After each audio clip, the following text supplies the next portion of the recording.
नमस्कार दोस्तों, दृष्टिकोण में आपका स्वागत है और मैं हूं आपके साथ दुष्यंत चोपड़ा। दोस्तों, 1973 में एक हिंदी फिल्म आई थी, उसका नाम था अनहोनी। अनहोनी में एक गीत था जिसके बोल थे, सबने पी है तो मुझ पर इल्जाम क्यों है, खामखा मेरा ही नाम बदनाम क्यों है, देखो ना लोगों ने बोतलों की बोतलें खाली कर दी तो कुछ ना हुआ, और मैंने होठों से भी लगाई तो हंगामा हो गया, मुझे हिचकी भी आई तो हंगामा हो गया। कमोबेश कुछ ऐसी ही स्थिति शायद भाजपा नेता, केंद्रीय मंत्री, महाराष्ट्र के भूतपूर्व मुख्यमंत्री नारायण राणे के साथ भी हुआ। नारायण राणे जो पूर्व में एक शिव सैनिक रह चुके हैं और शिवसेना को सींचने में, और आज शिवसेना जहां पर है वहां पर पहुंचाने में बाला साहब ठाकरे के साथ जो कंधे से कंधा मिलाकर चलने वाले कुछ लोग थे, उनमें नारायण राणे का भी नाम है। बाला साहब ठाकरे स्वाभाविक रूप से उन पर बहुत विश्वास करते थे, उन पर बहुत भरोसा था उनको, उनकी योग्यता के ऊपर। तभी उन्होंने मनोहर जोशी के ऊपर तरजीह देकर इनको मुख्यमंत्री भी बनाया था। लेकिन अभी जिस तरह से अपनी जन आशीर्वाद यात्रा के दौरान नारायण राणे ने एक बयान दिया जिसमें एक बहुत ही स्वाभाविक तौर से कई चीजें होती हैं जो स्वतः स्फूर्त होती हैं, उनके मुंह से निकला कि भाई जिस तरह से उद्धव ठाकरे को स्वतंत्रता दिवस याद नहीं है, पीछे मुड़कर पूछ रहा है, और बाकी इस तरह की उन्होंने बातें बोली, मैं वहां होता तो कान के नीचे देता कि क्यों ऐसी इतनी महत्वपूर्ण चीजें उनको याद नहीं है, मुख्यमंत्री हो तुम एक प्रदेश के। तो साहब इस बात पर हंगामा हो गया। हंगामा भी इस कदर हुआ कि शिव सैनिकों ने पूरे प्रदेश में जगह जगह पर उनके खिलाफ 40-50 के आसपास की एफआईआर दर्ज करवा दी। पुलिस ने बाकायदा उनको गिरफ्तार कर लिया। वो अलग बात है, रात में ही उनकी जमानत हो गई, सुबह तक वो घर पर भी आ गए। लेकिन वो उद्धव ठाकरे जिन्होंने अपने बयानों के ऊपर कभी ध्यान ही नहीं दिया, क्या कोई दूसरा उनके खिलाफ इतना सा भी बोलने का हक नहीं रखता?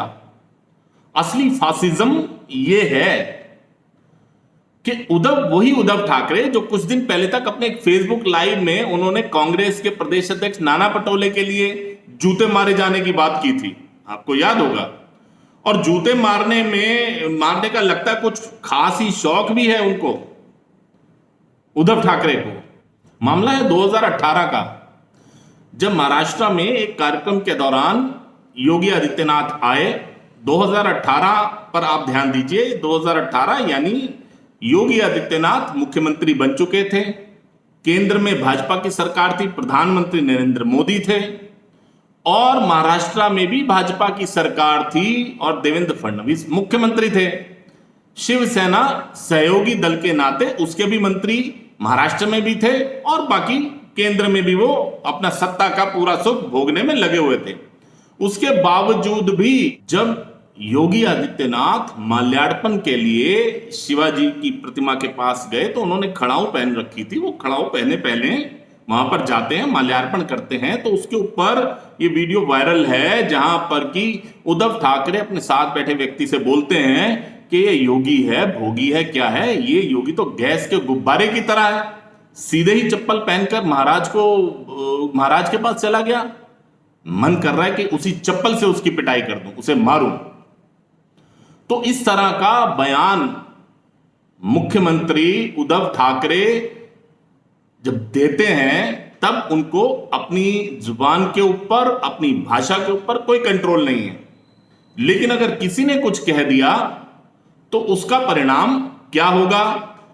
प्रदेश भर में एफआईआर दर्ज होंगी, प्रदेश भर में दंगा फसाद की स्थिति उत्पन्न हो जाएगी, मारकाट मचेगी, भाजपा के एक पार्षद को लातों घूसों से पीटा जाएगा।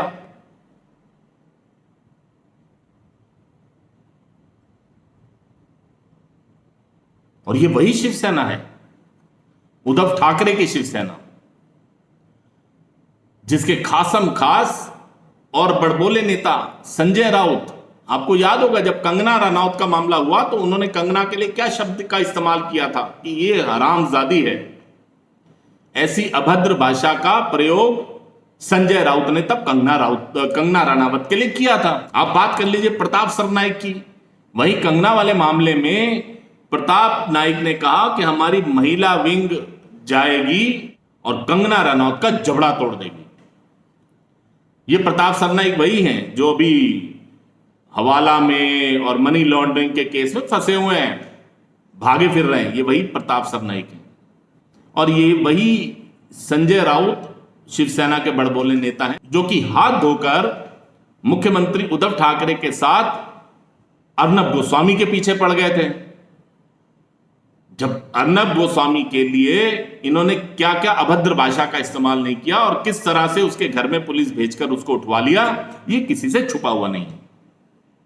कमोबेश ऐसी स्थिति नारायण राणे के साथ भी आई, लेकिन उनके रिएक्शन से सवाल यह पैदा होता है कि आप राजनीति में परिपक्व हैं या नहीं, या आप किसी आरोप प्रत्यारोप को या अपने ऊपर कही जाने वाली किसी छींटा कसी को कैसे रिएक्ट करते हो, आप कितने परिपक्व हो। इस बात का शायद इनको थोड़ा सा संज्ञान लेना चाहिए प्रधानमंत्री मोदी से। अगर उद्धव ठाकरे इतने समय तक भाजपा और शिवसेना साथ में काम किए हैं, अगर उन्होंने प्रधानमंत्री मोदी से थोड़ा सा भी सीख ले ली होती तो शायद इस तरह का ओवर रिएक्शन, जिसके कारण प्रदेश भर में आज, पूरे महाराष्ट्र में आज एक अजीब सी कानून व्यवस्था की स्थिति भी खड़ी हो गई है।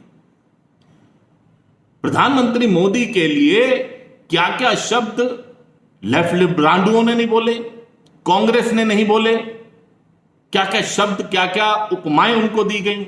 यहां तक कि कांग्रेस की अध्यक्षा श्रीमती सोनिया गांधी ने जब तब के मुख्यमंत्री, गुजरात के मुख्यमंत्री नरेंद्र मोदी के लिए भाषा इस्तेमाल करी और उनको बोला कि ये मौत के सौदागर हैं। उस टाइम पर भी गुजरात में कोई बवाल नहीं आया था। श्रीमती सोनिया गांधी के खिलाफ कोई एफआईआर दर्ज नहीं हुई थी, कोई दंगा फसाद शुरू नहीं हुआ था। उन्होंने बड़ी सहजता से इस चीज को लिया और चुनाव में जीत के जरिए जनता का समर्थन लेकर श्रीमती सोनिया गांधी की इस बात का जवाब दिया। 2019 का राहुल गांधी का बयान भी आपको याद होगा, जब राहुल गांधी ने यह कहा था कि नरेंद्र मोदी जो कर रहे हैं 6 महीने बाद इस देश के युवा उनको डंडे से मारेंगे। इस बात को भी प्रधानमंत्री नरेंद्र मोदी ने बहुत सहजता से लिया था और बल्कि उन्होंने बयान दिया था, आपको याद होगा संसद में, उन्होंने कहा मैं तो अपनी पीठ मजबूत कर रहा हूं, योगा करूंगा, खूब सब तेल मालिश करूंगा ताकि डंडों को सह सकूं। तो कितनी एक परिपक्वता से उन्होंने अपने ऊपर की गई इस छींटा कसी का, इस अभद्र भाषा का जवाब दिया। काश ये सीख उद्धव ठाकरे ने प्रधानमंत्री मोदी से ले ली होती है। लेकिन साहब कहते हैं ना कि हर चीज में कुछ बुराई होती है तो कुछ अच्छाई भी होती है। तो अंग्रेजी की कहावत है ब्लेसिंग इन डिस्गाइज। ये सारा प्रकरण जो है ये नारायण राणे के लिए एक ब्लेसिंग इन डिस्गाइज, यानी एक उनके लिए एक वरदान के रूप में बनकर आया। जो उनका ये बोलना, उद्धव ठाकरे का इस तरह से रिएक्ट करना, शिवसेना की तरफ से तरह तरह की अनर्गल बातें किया जाना, दंगा मचाना, इस सब से हुआ ये कि वो नारायण राणे जो अभी भाजपा में आने के बाद भी शायद जो कोर बीजेपी का कैडर है, जिला स्तर पे, मंडल स्तर पे, उस तक उनका जुड़ाव नहीं हो पा रहा था। उनकी स्वीकार्यता का जो एक ग्राफ है वो अभी नीचे था भाजपा में, जहां तक भाजपा के कैडर का सवाल है। लेकिन इस प्रकरण से पूरी पार्टी भाजपा एकजुट होकर नारायण राणे के पीछे खड़ी हो गई। गांव गांव से नारायण राणे के समर्थन में भाजपा के कार्यकर्ता निकले, शहरों में निकले। हर जिले में भारतीय जनता पार्टी के कार्यकर्ताओं ने नारायण राणे के समर्थन में जो भी वो कर सकते थे, धरना, प्रदर्शन, प्रेस कॉन्फ्रेंस, सोशल मीडिया, सब कुछ किया उन्होंने। और केवल महाराष्ट्र के स्तर पे नहीं, महाराष्ट्र में तो महाराष्ट्र प्रदेश की तरफ से बाकायदा बयान आया कि महाराष्ट्र को अफगानिस्तान बनाने की कोशिश की जा रही है। यहां तक कि एनसीपी की तरफ से भी बोला गया कि महाराष्ट्र को बंगाल बनाने की कोशिश की जा रही है। तो बात हम भाजपा की कर रहे थे, तो भाजपा जिस तरह से पूरी मजबूती के साथ नारायण राणे के साथ खड़ी हो गई, भाजपा के अध्यक्ष श्रीमान जेपी नड्डा का बयान आया, उन्होंने कहा कि ना डरेंगे ना दबेंगे, और पूरी की पूरी पार्टी नारायण राणे जी के साथ खड़ी है। यह भाजपा के राष्ट्रीय अध्यक्ष का बयान आया। तो यह बयान आने के बाद आप सोचिए, वो नारायण राणे जो कि केंद्र में मंत्री बना दिए गए थे प्रधानमंत्री मोदी के द्वारा, लेकिन उसके बावजूद भी महाराष्ट्र में भाजपा के स्तर पर जो एक स्वीकार्यता के ऊपर एक प्रश्न चिन्ह लगा हुआ था, उस प्रश्न चिन्ह को उद्धव ठाकरे की इस एक हरकत ने, शिवसेना की इस एक हरकत ने साफ कर दिया और उसका जवाब दे दिया। पूरी पार्टी एकजुट होकर नारायण राणे के पीछे खड़ी हो गई। रातों रात नारायण राणे भारतीय जनता पार्टी महाराष्ट्र के सर्व स्वीकार्य नेता बन गए। ये उनके लिए बहुत बड़ी अचीवमेंट है। और नारायण राणे का यहां तक का सफर भी एक लंबा सफर है, जिसमें उन्होंने अपना पूरा जीवट दिखाते हुए एक परिपक्व राजनेता की जो एक पहचान होती है वो बनाई है। और उद्धव ठाकरे के साथ तो साहब उनका शुरू से 36 का आंकड़ा था ही। जब 1999 में सरकार आई, फिर बाद में इनको बाला साहब ठाकरे ने मुख्यमंत्री बनाया, तब तक ये बाला साहब ठाकरे के ब्लू आइड बॉय थे और बाला साहब ठाकरे इन पर बहुत भरोसा करते थे, बहुत विश्वास करते थे। लेकिन जितनी भी परिवारवादी पार्टियां हैं, वही मुश्किल तब 2003 में शिवसेना में भी आई, जबकि बाला साहब ठाकरे ने महाबलेश्वर के एक अधिवेशन में, शिवसेना के अधिवेशन में यह घोषणा करी और अपना उत्तराधिकारी उन्होंने उद्धव ठाकरे को नियुक्त किया, डिक्लेयर कर दिया, घोषणा कर दी। इस बात का खुला विरोध नारायण राणे ने तब किया। उसके बाद से नारायण राणे और उद्धव ठाकरे के बीच जो दूरियां पहले से थी वो बढ़ती चली गई। लेकिन अब बेटा तो बेटा ही होता है। आप कितने भी काबिल सिपह सालार हो, हर पिता अपनी सत्ता अपने बेटे को ही सौंपना चाहता है। उसी नाते राज ठाकरे भी बाहर हो गए और नारायण राणे का भी पत्ता वहां से धीरे धीरे साफ होने लग गया। इन दोनों के बीच जो दूरियां बढ़ रही थी नारायण राणे और उद्धव ठाकरे के, उसका नतीजा यह हुआ कि खटास और वैमनस्य इस स्तर तक पहुंच गया कि 2005 में नारायण राणे ने शिवसेना छोड़ के कांग्रेस का दामन थाम लिया। लेकिन साहब शिवसेना तो शिवसेना ही है। हालांकि नारायण राणे अपना डिसीजन पहले डिक्लेयर कर चुके थे, लेकिन फिर भी बाला साहब ठाकरे ने उनको पार्टी से निकाल दिया। अब उसके बाद तो फिर खुला खेल फर्रुखाबादी था। उद्धव ठाकरे और नारायण राणे के बीच की दूरियां जो पहले से बढ़ी हुई थी, वो अब एक वॉर, एक युद्ध का रूप ले चुकी थी। नारायण राणे ने फिर एक अपना उपचुनाव लड़ा। तो 2005 में लड़ा गया मालवण विधानसभा का ये उपचुनाव भी अपने आप में एक ऐतिहासिक चुनाव है, क्योंकि उस समय ठाकरे परिवार ने और पूरी शिवसेना ने इसको प्रतिष्ठा का प्रश्न बना लिया था। पूरी शिवसेना ने अपनी जितनी ताकत हो सकती थी वो ताकत उस चुनाव पर झोंक दी। इस बात का अंदाजा आप इससे लगा सकते हैं कि वहां पर एक जनसभा में स्वर्गीय बाला साहब ठाकरे जाते हैं, जनता के सामने बाला साहब ठाकरे के भावुक अपील करते हैं कि ये मेरी आखिरी सभा होगी, जनसभा। मैं आपसे अपील करके जा रहा हूं, हमारे कैंडिडेट परशुराम उपरकर को भारी मतों से जिताइए। लेकिन साहब नतीजा जब आया तब सब लोग चौंक गए।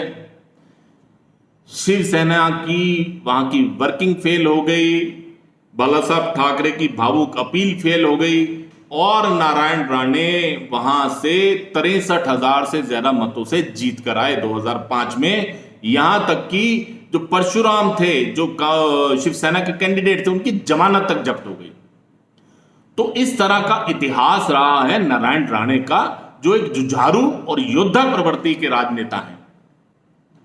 तो ये जो शुरुआत हुई है आपस में, एक जो गुत्थम गुत्था हुआ है उद्धव ठाकरे और नारायण राणे के बीच में, ये आने वाले दिनों में क्या परिणाम लाएगा महाराष्ट्र की राजनीति में, इसके ऊपर हम लोग अपनी नजर बनाकर रखेंगे और लगातार आपको कुछ ना कुछ जो भी अपडेट महाराष्ट्र की राजनीति का होगा वो अपडेट हम आपके सामने रखेंगे।